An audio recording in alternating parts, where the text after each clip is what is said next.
네, 안녕하십니까. 이시민의 주식뉴스공장 주간 핫이슈 업종청 정리 두 번째 시간. 이번 시간에는 두 가지 방송으로 진행할 거예요. 첫 번째, 현재 진행 상황 부분하고, 그 다음에 각 기업들이 어떻게 전략적인 부분들을 진행하고 있는지, 여러분들한테 중간중간에 이런 얘기를 좀 많이 드렸습니다. 가장 예전에 우리가 97년도 2000년도에는 IT 인포메이션 테크놀로지라는 IT가 핵심 키워 있다면 알리바바의 마원 회장이 얘기하던 것처럼 현재는 DT 시장이다.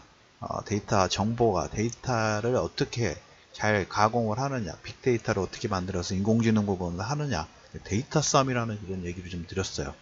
그 데이터의 플랫폼 부분들을 잡기 위해서 각 기업들, 어떻게 보면 기존 산업군 자체를 지금 다 허물고 있어요. 뭐 알리바바를 보시더라도 금융 쪽 지금 허물었죠. 그 다음에 금융에서 뭐 텐센트 게임에서도 다음 단계 부분들의 플랫폼 부분 잡기 위해서, 그리고 가장 많은 활약 부분들을 하고 있는 게 중국에서는 알리바바라면, 그 다음에 미국에서는 아마존이라는 기존의 기업 자체가 온라인 유통 부분들을 시작을 해가지고 각 오프라인 쪽, 뭐 유통, 그 다음에 음식료, 그 다음에 제약, 그 다음에 이제 조금씩 더 나가는 게 지금 애플, 뭐 아마존도 막 헬스케어 쪽, 보험 시장하고 기존의 의료 시스템들까지 데이터를 얻기 위해서 상당히 진두주의 부분들을 좀 하고 있습니다. 그래서 이 부분에 대해서는 우리나라도 규제 부분들을 빨리 풀어서 우리나라가 잘할 수 있는 부분이기도 하고, 우리나라가 지금 뭡니까 의료 쪽에 기술력 자체가 좋죠. 그런데 이제 규제 때문에 거의 밖으로 나가지 못하는 사이에 해외 쪽에서는 빠르게 지금 시장의 어떤 점유율 부분들 올라가면서 잠식 부분들을 좀 하고 있고 기술을 개발을 하고 있습니다. 그래서 늦었지만 빠른 한 단계 스텝 부분들을 가기 위한 현재 주변 상황 부분들, 업황 부분들 어떻게 되는지 한번 체크를 좀 해보도록 하겠습니다. 그래서 첫 번째는 작년에 있었던 내용, 그리고 두 번째 시간에는 각 기업들이 어떤 전략 부분들을 하고 있는가, 이런 내용을 한번 정리를 쭉 한번 해보도록 하겠습니다. 작년에 이제 이런 얘기를 드렸습니다. 작년 3분기 정도 했는데, 특히 누가 여기에서 빠른 그 정보들에서 규제 부분들을 완화를 하냐면 특히 FTA가 정말 빠른 내용 부분들을 진행을 해요. 작년에 우리가 그 뭐 신라젠이라든지 이쪽 바이오 쪽 바이오 제약 부분들 BT에서 FTA 승인 건수 자체가 신약이라든지 이런 부분들 승인 건수가 작년 재작년의 건수 부분들을 넘어서면서 상당히 본격적으로 향후 기술에 대해서 규제 완화 부분들을 하고 있다는 얘기를 좀 드렸어요. 의료기기 쪽도 마찬가지입니다. FDA의 간편 허가, 간편 승인이라든지 의료업체 부분들을 보면 간편 허가 부분들을 진행하고 있는데 삼성이라든지 그 다음에 애플, 핏비트, 그래서 물론 다른 기업도 디지털 헬스케어 사전 인증 시범사업에 참여 기간 부분들 선정했는데 기기를 만든 회사는 삼성전자하고 애플하고 핏비트고, 뭐 존슨앤존슨이나 러쉬 뭐 이런 회사들은 그쪽 관련된 원래 기간 산업군이죠. 근데 제품을 만드는 하드웨어 제조업체가 세 군데가 들어갔는데 애플, 핏비트, 삼성도 다 공통점 부분들 보신다 하면 우리가 뭐 갤럭시 기어라든지 애플 워치라든지 이런 하드웨어 제품을 만드는 회사들이 세 군데가 좀 들어갔습니다. 그래서 이 승인, 간편 허가 승인 부분들로 애플이 상당히 공격적으로 지금 진행을 하고 있고, 삼성은 글쎄요 업데이트가 그렇게 많이 되질 않고 있습니다. 애플 내용만 상당히 많은 업데이트 부분들을 진행하고 있기 때문에 다음 시간에 애플의 업데이트 내용하고 구글이라든지 다른 업체들은 어떻게 하고 있는지 같이 한번 좀 체크를 해보도록 하겠습니다. 그래서 이 간편 승인 자체 부분들을 보시면 여러 가지 심사 부분들을 거치죠. 뭐 임상, 그 다음에 기기, 그 다음에 기기의 효능성, 특히 이 여러 가지 심사를 가지고 그 데이터를 가지고 제품 허가 부분들을 해줄까 말까 부분들 고민을 하는데, 이러다 보니까 시간이 너무 오래 걸려요. 시간이 너무 오래 걸리고 기본 뭐 FDA 임상 시험 자체도 다 진행을 해야 되죠. 근데 이 세 업체는 뭐 아까 6개 업체 정도 되는데 9개 업체입니다. 9개 업체인데 이 업체들은 디지털 헬스 소프트웨어 승인 절차 부분 상당히 간소화됐어요. 그래서 일단 복잡한 심사 부분들을 거치지 않고 헬스케어 관련 웨어러블 기기라든지 소프트웨어를 바로 시장에 출시가 가능합니다. 그래서 기존 같은 경우에는 뭐 심장박동, 혈당치, 그 다음에 소프트웨어 같은 경우에는 임상시험에서 FDA 승인 부분들을 받아야 되는데 이거하고 상관없이 패스트 트랙 부분들을 주는 거예요. 시범 사업 동안에 헬스케어 솔루션 부분들을 만들고 시험하는 방법 보면 다 이거 여러 가지 방법이라든지 데이터가 나오겠죠. 그러면 이걸 FDA가 그걸 보고 왜 시스템 자체가 의료 오프라인 쪽에서 지금 온라인 쪽으로 바뀌고 있기 때문에 이거에 대해서 FDA도 데이터라든지 하는 방법들 부분들을 규제를 같이 완화하면서 더 빠른 시장의 진입 부분들을 위한 어떤 규제 부분들을 좀 만들고 있다라는 얘기를 좀 드리고 이 의미 자체가 하나의 이제 웨어러블 업체 자체 있죠. 와치라는 이런 단순한 기계가 아니라 이 시장 자체가 어떤 커스터머 자체가 일반 우리가 애플 워치를 통해서 다양한 뭐 런닝이라든 이런 걸 많이 하지 않습니까? 근데 이것에서 한 단계 넘어서서 이제 의료 기기 업체로 진행할 수 있는 그리고 이 피피트라든지 웨어러블 업체가 이 데이터라든지 소프트웨어를 가지고 기존의 시범 사업 부분들, 뭐 기본 측정 부분들이 아니라 이제 의료 지원까지 받을 수 있는 시스템으로 바뀌고 있는 거예요. 그래서 작년 하반기 기준으로 삼성전자 같은 경우에는 보면 2012년도에 LCS 부분들을 출시를 좀 했죠. 근데 보면 그 워치가 생각보다 그렇게 많이 보급화가 되질 않아요. 보급화가 되지 않고 2012년도에 LCS를 출시해서 뭐 재작년 같은 경우에는 삼성전자도 여기에 뭐 적외선 센서를 이용을 해가지고 체내 수분량을 측정할 수 있는 기기를 개발한 미국 벤처 기업에 80억 가까운 투자 부분도 좀 진행했죠. 그래서 체내 수분량하고 체지방, 혈액 상태를 파악할 수 있는 핵심 기술이라고 보시면 될 것 같아요. 작년에 이제 삼성전자가 하만 인수가 상당히 공격적이었죠. 그리고 이재용 풀어주기 전략에 따라서 이번에 이재용이 풀어나고 그 불통 자체가 신동빈 롯데회장으로 불통이 좀 튀면서 뭐 다 무죄 다 해줬죠. 그러면서 최순실하고 박근혜 대통령까지 그 영향 부분들이 있는데 아무튼 이재용 풀어주기 전략 부분들에 따라서 이번에 풀어주고 나오면서 온갖 언론에서는 찬양이 시작이 됐죠. 그리고 평택에 30조 정도 투자.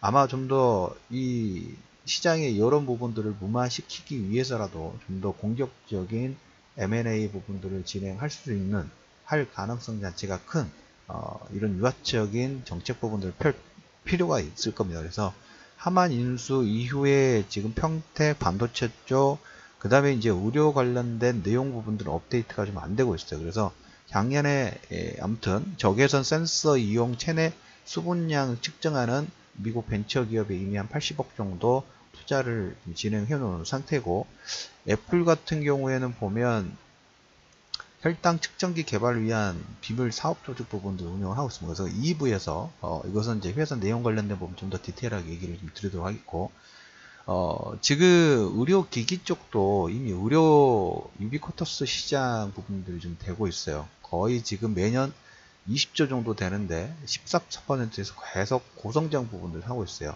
우리나라도 보면 원격 진료 관련된 부분들, 이제 여러분들이 핵심 키워드 부분들은 이 원격 진료 관련된 부분들의 속도 자체가 또 가속화될 수 있는 요건 자체는 역시 5G예요. 5G. 속도가 끊기면 안 되고, 그리고 해상도라든지 이 의료 데이터 부분들이 차량용 자율주행처럼 고속 데이터라든지 이런 의료 이미지도 상당히 좀 많기 때문에, 그래서 이미지 부분들을 받아가지고 이걸 인공지능으로 빅데이터나 돌렸을 때 나오는 데이터를 가지고 뭐 의료 시스템까지는 아니더라도 지금은 의료를 자문을 구하는 정도까지는 수준 부분들이 좀 올라오고 있어요. 그래서 원격 진료 부분들이 좀 더 활성화될 때 가장 좋은 계기가 되는 것은 여러분도 아시다시피 5G가 됐을 때 속도 부분들, 물론 포지 가지고도 지금 어느 정도 가능하고 지금 시범 사업 부분을 하고 있긴 합니다만은 규제는 풀려고 하는데 워낙 반발 자체가 너무 심해요.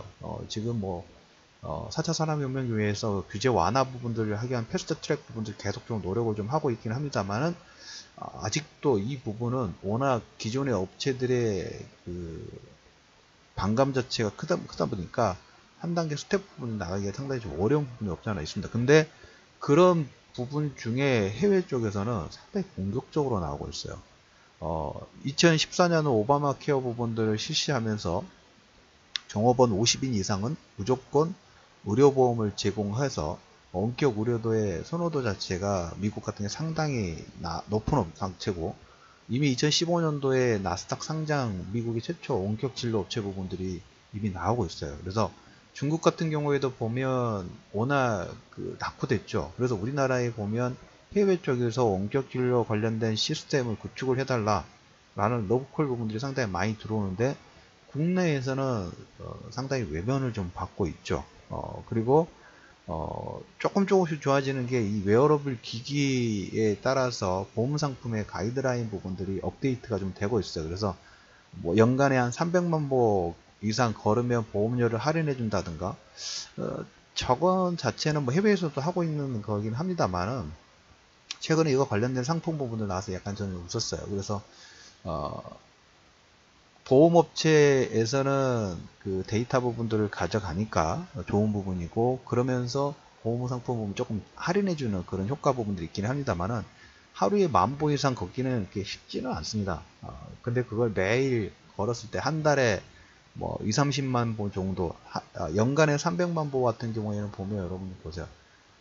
한 상당히 많은 걸음수죠. 한 달에 하루에 10,000보도 작은 수가 아니기 때문에, 그래서 이렇게 해야지만 뭐 보험료를 할인해준다든가 뭔가 플러스 알파를 주는 것은 그렇게 일반 유저들 입장에서는 매력적이진 않아요. 근데 뭐 간을 보고 있다 그래야 될까요? 미국은 이미 원격 진료 업체 부분들이 상장 부분들 진행하면서 그렇게 진행이 되고 있는데, 우리나라 같은 경우에도 보면 뭐 특히 영상, 우리가 예전에 디지털 화면 부분들을 봤을 때 엑스레이 찍고 요즘 디지털 부분에서 이 사진을 가지고 자동적으로 뭡니까 병명이라든지 MRI라든지 이런 사진 부분들 있죠, 영상 화면 부분들을 가지고 이제 판독하는 프로그램 자체가 계속 업데이트가 됐어요. 그래서 최근에 이제 가장 이슈가 됐던 회사 중에 하나가 국내 영상 진단 스타트업의 루닛이라고 있어요. AI 이 기술 부분들을 보유하고 있어가지고 엑스레이 영상 있죠. 의료진단 쪽에서 탑7 안에 드는가 봐요. 그래서 엑스레이 영상 부분들을 받으면, 이게 디지털이죠. 받으면 폐질환이라든지 유방암 진단, 이건 어떻게 보면 국내에만 사용할 수 있는 게 해외 쪽으로 나갈 수 있는 그런 기술이겠죠. 그래서 빨리 풀어줘야 돼요. 그런 것은 해외 쪽에서 잠시각이 들어오기 전에. 그래서 지금 폐질환하고 유방암 진단에 집중하고 있어서 병변의 의심 부위 부분들을 색깔로 표시해주는 그런 스타트업 중에 하나입니다. 그래서 서울대병원이라든지 경희의료원, 서울 대형병원 5곳하고 협력 부분들 하면서 10만 건 이상의 데이터 부분들을 업데이트를 하고 있어요. 여기서 가장 중요한 건 뭘까요? 이 데이터를 얼마나 많이 가지고 있느냐가 인공지능 기술 부분에서 거기서 뽑아내는 기술이기 때문에, 그래서 작년 7월부터 서울대병원과 보라매공원 쪽에서 임상시험 부분들을 좀 개시를 좀 하고 있고, 그 다음에 뷰노라는 영상진단 스타트업, 이것도 역시 마찬가지예요. 엑스레이 데이터를 기반으로, 그러니까 엑스레이에서 나오는 우리나라 인체 정보죠. 이 데이터의 디지털 정보 부분들을 가지고 어디가 몸이 좋은지 안 좋은지 부분들을 판독해주는 기술이라고 보시면 돼요. 그래서 이거 같은 경우는 엑스레이 데이터를 기반으로 해보고 골 연령, 여기에 판독 솔루션 부분들, 그래서 성조숙증 등의 진단에 활용이 되면서 역시 고대병원하고 임상시험 부분들을 진행하고 있습니다. 최근에 이제 카페24가 상장 부분들이 좀 됐어요. 우리가 테슬라 기업 부분들이 되면서 실적이 좀 미진하더라도 향후 성장성을 보고 회사가 상장이 되면서 많은 투자를 받을 수 있는 활로 자체가 조금씩 열어지고, 모험 자본이 이제 올해부터 이제 본격적으로 이제 가동 부분들이 좀 들어가죠. 그래서 이런 기술력 부분들이 있는 회사들이 규제 부분들이 좀 더 공격적으로 풀어졌을 때, 해외는 속도가 너무 빨라요. 상당히 좀 빨라서 최근에 이제 아마존하고 버냉키, 아니 그 워렌 버핏하고 JP 모건이 임직원들 대상으로 이 의료 쪽 진출하겠다고 코멘트를 했죠. 그러니까 기존의 영역 부분들이 파괴가 시키고 있어요. 그만큼 아마존의 속도가 좀 빠르고 있기 때문에. 그래서 국내 영상 이 스타트업 부분들, 그리고 삼성전자, 그 다음에 애플, 그 다음에 핏비트, 작년에 이제 그 패스트트랙 부분들을 받은 회사들이 이제 본격적인 움직임 부분들이 나타나기 좀 시작하겠습니다. 그래서 인포메이션 테크놀로지 부분에서 데이터 테크놀로지 부분으로 지금 빠르게 바뀌고 있고, 이걸로 인해서 기존 오프라인 쪽의 영역 부분들이 파괴가 되고 있어요. 파괴가 되고 있기 때문에 물론 기존 저항 자체가 상당히 만만치는 않습니다만은 이 트렌드 자체는 절대로 벗어나기는 쉽지는 않을 걸로 보고 있습니다. 그래서 우리나라도 역시 좀 늦긴 합니다만은 이거에 대한 논의 부분들이 최근에 4차 산업혁명의 안건으로 올라가면서 조금 뭡니까? 계속 공론화 부분들이 좀 되고 있습니다. 그래서 첫 번째 부분에서는 작년에 FTA의 퍼스트 트랙 부분들 받은 회사들과 국내 몇몇 스타트업 부분들의 런칭 부분들이 변화의 조짐 부분들을 만들어내고 있다. 그래서 데이터 테크놀로지의 가장 고급 데이터 중에 하나입니다. 인체 정보 관련된 부분들은 상당히 퀄리티는 마찬가지고, 그 다음 보안도 엄청나게 많이 신경 써야 되겠죠. 그래서 이 산업군 자체가 오픈이 개막이 좀 될 때마다 여기에 부가적으로 따라오는 발전하는 산업군 자체도 또 다양하게 나올 수 있는 가능성 자체가 있다라는 얘기를 좀 들으면서 주간 하드이슈 업종 총정리 두 번째 방송 3부에서는 각 기업들이 어떤 내용 부분들을 진행을 하고 있는지 이거 관련된 내용 부분들을 말씀을 좀 드리면서 2부 무서운 질주를 하고 있는 애플과 아마존 글로벌 의료 플랫폼 우리나라가 좀 잡을 수 있을까? 상당히 더디긴 합니다만은 좀 더 공격적으로 잡는 모습들이 좀 나오기를 기대를 해보면서 두 번째 방송을 마무리하도록 하면서요. 음악 한 곡 들으면서 2부 방송을 마무리하도록 하겠습니다.